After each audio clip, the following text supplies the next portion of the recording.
été un super chien qui rend son maître très heureux maintenant.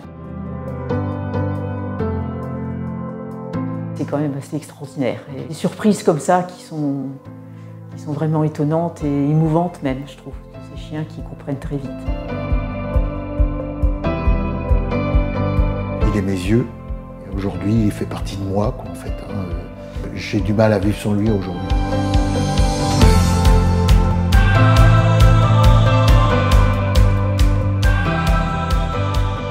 L'association À Vue de Truffe a été créée en 2007 par Stéphane Moreau, qui est directeur et éducateur de chiens guides d'aveugles. Notre mission, c'est d'éduquer, de remettre et de suivre gratuitement des chiens guides à des personnes non-voyantes ou malvoyantes. Mon chien guide m'a permis d'être plus indépendant, de pouvoir sortir tranquillement, sans appréhension. Parce que nous, aujourd'hui, en tant que malvoyants, on appréhende l'extérieur, puisqu'on est dans des terrains un peu inconnus. Tout change régulièrement. Donc, le chien, lui, nous rassure parce qu'en fait, il nous prévient sur les obstacles. On est vraiment plus rassuré avec le chien guide et ça change littéralement notre vie. Alors les chiots qui sont à l'association arrivent après leur sevrage donc à l'âge de 3 mois à l'école, où ils sont placés au sein de familles d'accompagnement. Alors notre rôle, c'est essentiellement de le sociabiliser, de lui apprendre à vivre avec du monde et lui apprendre à être un chien fréquentable, c'est-à-dire qui obéit plutôt bien. L'association travaille avec des élevages qu'elle connaît bien. Et on sait que ce sont des chiots qui font partie de lignées qu'on appelle lignées de travail. On veut s'assurer que le futur chien guide sera heureux de travailler et d'être avec son maître. La relation entre moi et mon chien aujourd'hui, pour moi, il fait partie de moi. Sortir sans lui aujourd'hui est difficile. Ça crée des angoisses, puisque l'extérieur pour nous est compliqué en fait.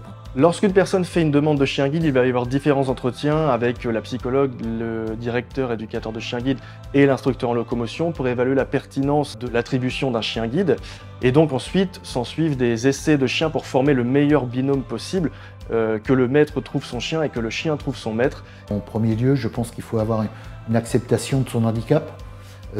Savoir marcher déjà à la canne et puis connaître aussi les avantages et les inconvénients du chien. Il ne s'agit pas que de le vouloir, il faut aussi qu'il y ait de quoi le recevoir en fait.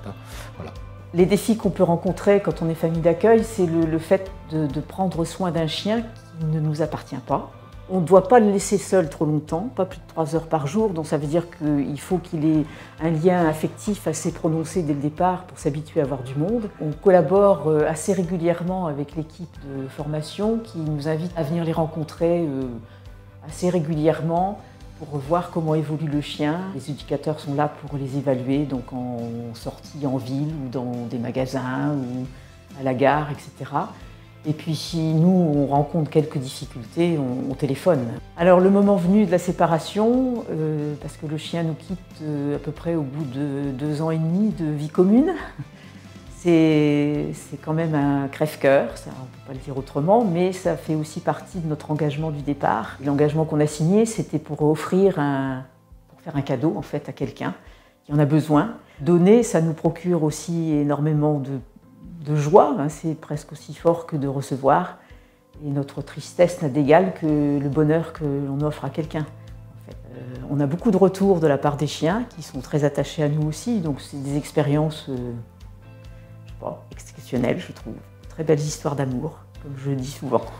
L'association fonctionne essentiellement grâce à la générosité du public et des partenaires de l'école, mais notre mission, c'est aussi de pouvoir assurer le financement de chaque chien guide, donc de son arrivée à l'association jusqu'à sa retraite à l'âge de 10 ans, ce qui correspond à la somme de 25 000 € par chien. Donc c'est pour ça qu'on en appelle souvent la générosité du public, pour pouvoir justement trouver ces fonds et continuer à œuvrer pour le bien-être social et moral des personnes déficientes visuelles. Pour nous contacter, vous pouvez utiliser les coordonnées qui s'affichent juste ici. Et donc, si vous souhaitez être famille d'accompagnement, faire une demande de chien guide ou devenir tout simplement bénévole de l'association, n'hésitez pas à contacter l'association et nous sommes là à votre disposition.